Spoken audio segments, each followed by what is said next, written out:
Польшада Казакстандын инвестициялык мүмкүнчүлүктөрү тааныштырылды. Казакстан менен биргеликте жумуш иштөөгө кызыктар 40 жакын компаниянын жетекчилери өлкөнүн бизнес климатына кызыгуу жаратып жатышат. Жолугушууда Польшанын абройлуу ишкерлери Улуу Талаа өлкөсүнүн инвестициялык мүмкүнчүлүктөрү менен таанышышты.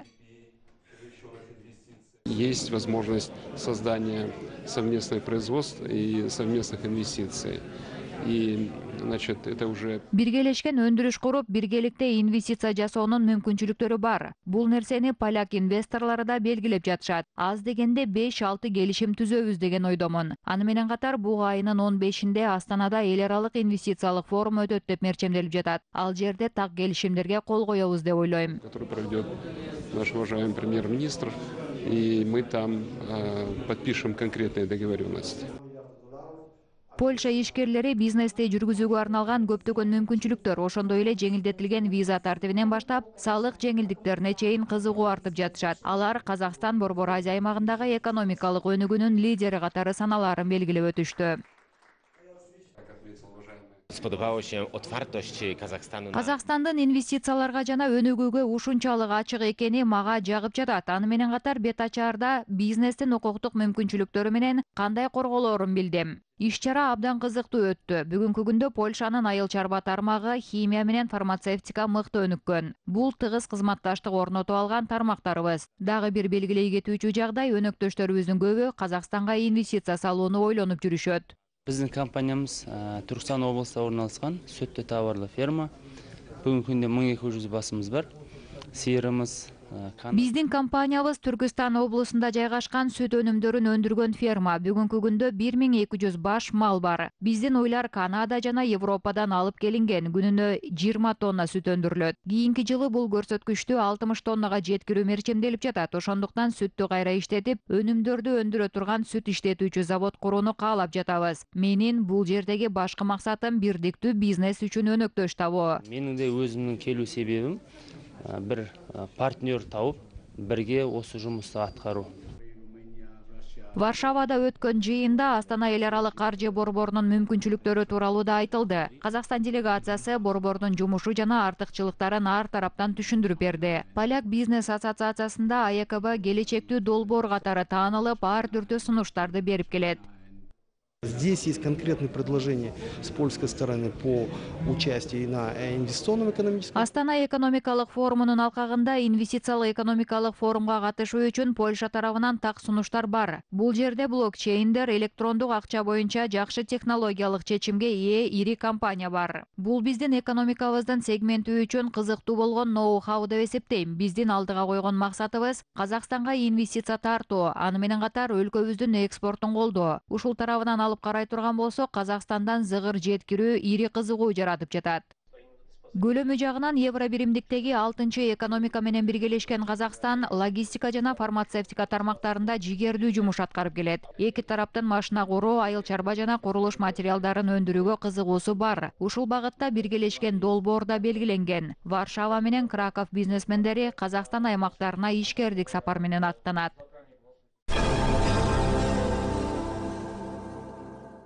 Нурлуу жол мамлекеттик программасы 2025-жылга чейин узартылат. Анткени мамлекетке алып келген кирешеси жана өлкөгө тийгизген пайдасы көп. Унаа инфраструктурасы жакшырып, республикалык автомобиль жолдору, магистралдык темир жол желелери жана логистикалык инфраструктурасынын өткөрүү жөндөмдүүлүгү өстү. Өткөн жылы унаа кызматтары 4,6%, эмгек өнүмдүүлүгү 3,4%га өстү. Программаны ишке ашыруу өлкөнүн унаа мүмкүнчүлүгүнө чоң түрткү берди. Өткөн жылда транзиттен түшкөн киреше $1,5 миллиард түзгөн. Нурлуу жол программасынын алкагында жол салуу иштери уланат.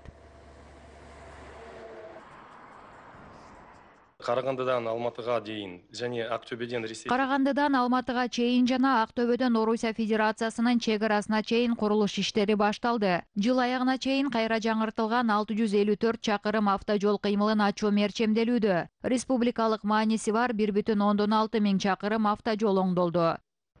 Жалпы 2018 жылы Нурлуу жол программасын ишке ашырууга республикалык бюджеттен 437,2 миллиард теңге бөлүнгөн. Ал эми 2019 жылга 520 миллиард каралды. Жалган Куран айынын бириндеги кырдаал боюнча анын 17,2 миллиарды системалуу жумшалган. Мемлекет башчысынын Нур Отан партиясынын съездинде берген тапсырмасын Мамлекет башчысынын Нур Отан партиясынын съездинде берген тапшырмасын аткаруу алкагында каржылоо жыл сайын 200 миллиард теңгеге өсөт. Ушундай жигердүүлүк кийинки жылдары да сакталат. Бул 2025 жылга чейин болжол менен 35 000 чакырым жолду оңдоого жана 95% жергиликтүү мааниси бар автожолдордун кырдаалын жакшыртууга мүмкүнчүлүк берет. жолдарын жагдайын жаксыртууга мүмкүндүк береді. Мерчем жыл сайын 5000 чакырым жолду колдонууга берүү. Аны менен катар логистиканын жакшыруусу менен ишкердин жол чыгашалары азаят. Жалпы быйыл өлкөдө республикалык мааниге ээ 4,4 чакырым жол жаңыдан салынат.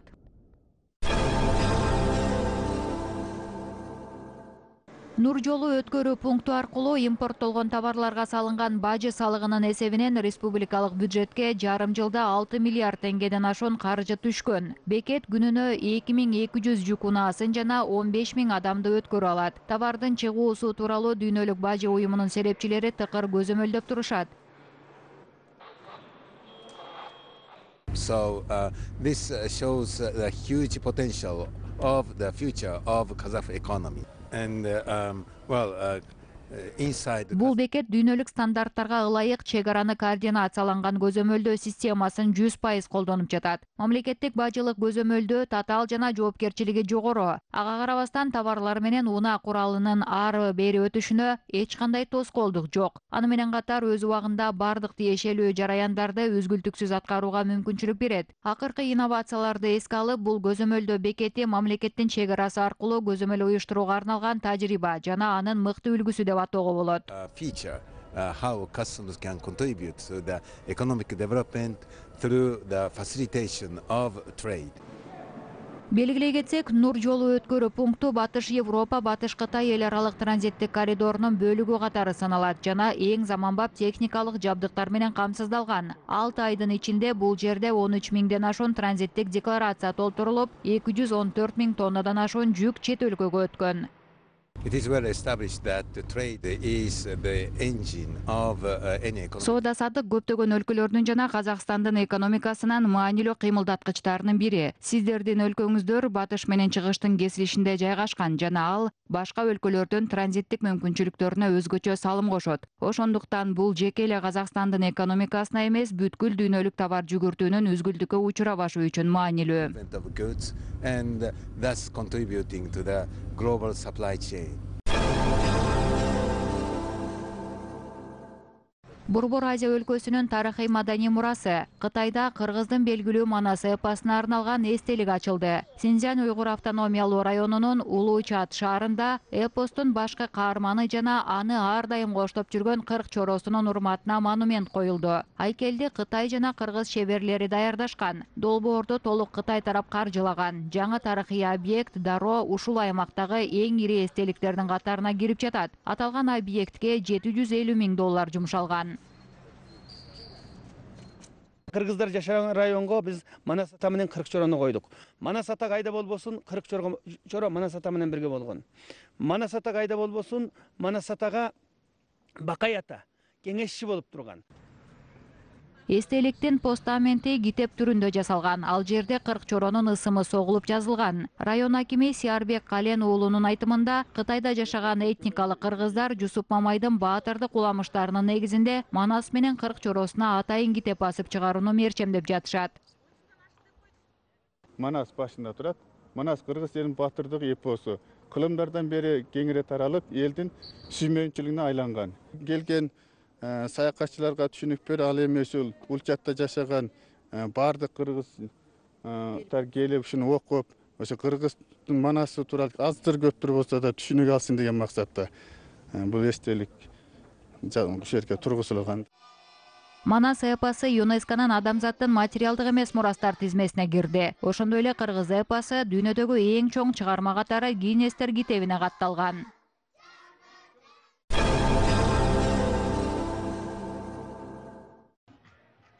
Наурыз, Норуз, Навруз. Борбор Азия аймагындагы өлкөлөрдө жаркыраган жаз мезгилиндеги күн менен түндүн теңелүү майрамын ар кандай аташат. Бирок аны майрамдоонун мааниси бир. Орток салтка ылайык жаңы жылдын башталышы, табияттын ойгонуусун билдирген убак. Тажикстан аталган майрамды белгилөөгө жигердүү түрдө камданып жатат. Мамлекеттин ар бир аймагында көчөлөр кооздолуп, маданий оюн-зоок сейилбактар менен гүлзарларды абаттоо иштери башталды. Навруз – это праздник единения. Норуз бардык элди бириктирген майрам. Ага эл аралык майрам макамы жөн жерден берилген эмес. Биз үчүн биринчи ал күн менен түндүн теңелишин билдирет. Табият ойгонуп, жер бети гүлдөп, жандана баштайт. Становится ярким, пестрым. Норуз тамыры тереңде жаткан эң байыркы майрам катары саналат.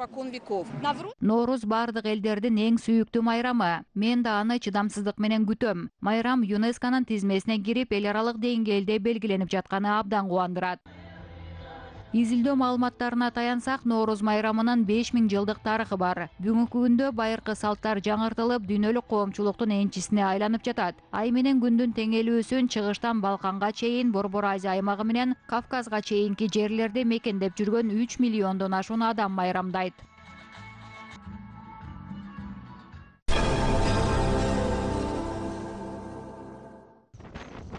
Бүгүн эски жыл санагы боюнча жаңы жылдын башталышы амал айы. Казакстандын батышында салттуу түрдө майрамдалган бул мааракени маңгыстаулуктар быйыл эл аралык деңгээлде белгилешет. Бул күндөрү алыстагы туугандар менен кучакташып көрүшүү үчүн Атырау, Алтай, Арка жана Ала тау арасындагы 6 алаштын балдары Маңгыстаунун эң бийик жери Отпон таунун чокусуна чогулушту. Жыйынга Орусия, Өзбекстан, Түркия жана Кыргызстандан делегациялар келишти. Актаудан Отпон тауга атчан улуу көч 140 чакырым жолду басып өтүштү. Улуттун улуу инсандары каада салты, фольклор менен атка минүү салты ушул көчтөн байкалат. Отпондун басында 40 жакын үй, кийиз үй тигилет, биздин дәстүрлүү, биздин агаш үйүмүздөр бар, унун үстүндө келген сол жерде конактарды кабылдайт. Тоонун чокусунда 40 жакын боз үй тигилди. Салттуу жыгач үйлөрүбүз да бар. Ал жерде келген конокторубузду кабыл алабыз. Аны менен катар тоонун чокусунда республикалык деңгээлдеги кол өнөрчүлөрдүн көргөзмөсү өтөт. Акындар, салттуу ырчылар да келишет. Келген коноктордун бардыгы иш-чараларга катышып, улуттук жарыштарга күбө болушат. Кийин өздөрүңүз көз карактап көрөрмүндөрүбүздүн бардыгын билет. Ноғай элинен келетін Арсланбек бауырымыз сол жерде өнер көрсетет. Это народный праздник, и это, мы думаем, в обязательном порядке должны увидеть наши иностранные гости. Бул улуттук майрам. Чет өлкөлүк конокторубуз казак каада салттарыбызды, улуттук кийим кечелерибизди, элибиздин аталган майрамды кандай белгилей турганын көрүшү керек. Бул чындыгында этнографтар, тарыхчылар жана археологтор үчүн ачык асман алдындагы музей. Для историков, для археологов, я думаю, особенно, которые приезжают с Запада, то есть Европы. Москва шаарында казакстандык жана орусиялык абройлуу түрк таануучулар, тарыхчылар жана филологтор мамлекет башчысы Нурсултан Назарбаевдин Улуу таланын 7 кыры аттуу макаласын талкуулашты. Алардын пикиринде бул макаланын Евразия элдеринин маданий мурасын сактоодо мааниси жогору. Казакстандык тарыхчылар маданий мурас программасынын алкагында алгылыктуу эмгек кылышканын белгилеп өтүштү. Ал эми архив 2025 долбоору казак тарыхынын масштабтуу изилдөөсүнүн уландысы болот. Иш-чаранын алкагында Орусия Илим Академиясынын чыгыш таануучулар коомунун вице-президенти профессор Дмитрий Васильев чыгыш таануу институтунда тарыхый мурасы менен маданий кызматташуунун биргелешкен илимий лабораториясын курууну сунуштады. Я хотел рассказать, что может значить такая статья и вот такой проект, который предлагается президентом Республики Казахстан. Казакстан Республикасынын президенти Нурсултан Апишевич Назарбаев сунуштаган макала жана долбоордун Орусия түрк таануучулары үчүн кандай мааниси бар экенин айткым келет. Материалдык мурас, руханий мурас кенен аймакты мекендеген бүткүл элдер үчүн абдан маанилүү. Бул макала өз учурунда чыкты. Керек болсо биз аны мурунтан күтүп келдик деп айтсак болот. Себеби кылымдар бою калыптанган мурастан, тарыхый маалыматтардан айрылып калуу коркунучу бар. Анын бардыгын биз тыкыр сакташыбыз керек.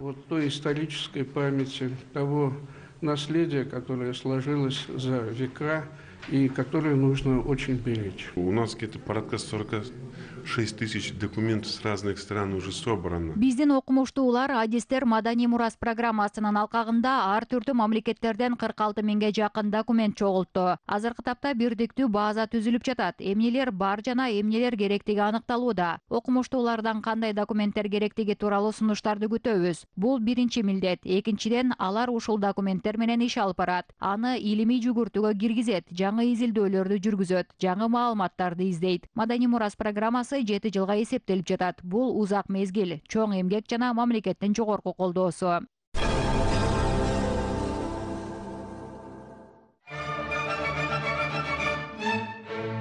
Казакстандык жаш өнөрпоздор Францияда бир нече концерт беришет. Алгачкы концерт Париждеги эң белгилүү сахналардын бири Трианон борборунда өттү. Астана операнын булбулу Айзада Капонова, казак Моцарт аталган Рахатби Абдысагин жана көрүүчүлөрдүн сүйүктүү баритону Азат Малик сахнага чыгып көпчүлүктү таң калтырышты. Студенттер оркестринин коштоосунда скрипканын чебери Айман Мусаходжаева да өз өнөрүн тартуулады. Маданий сапарга жалпы 85 студент катышты.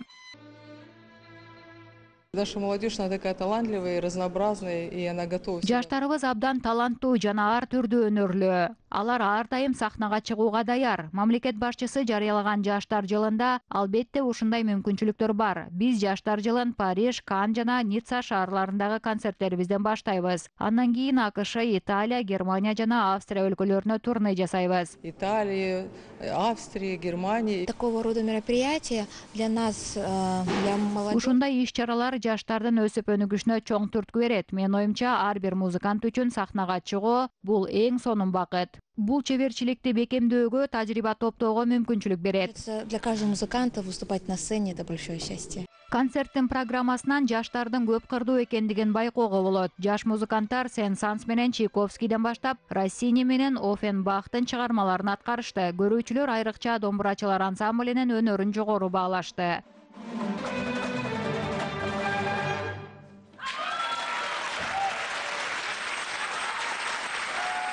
Первое, что рвется из души, это браво вашему президенту Назарбаеву и всей команде, кто понимает, что нужно. Эң биринчи президент Назарбаев менен бардык командасына ыраазычылык билдиргим келет. Алар маданиятты каржылоо керектигин жакшы түшүнүшөт. Анткени өнөр эл казнасы. Өз өлкөсүн маданиятын даңазалап, таланттуу жаштарды колдоодо Казакстандан ашкан эч ким жок. Своего искусства, своей культуры продвигая молодежь, это вот, вы знаете, никто этого не делает без преувеличения. Париждеги гала-концерт ийгиликтүү өттү. Чогулган коомчулук өнөрпоздорго дүркүрөтө кол чаап, дагы улантышын суранып турушту.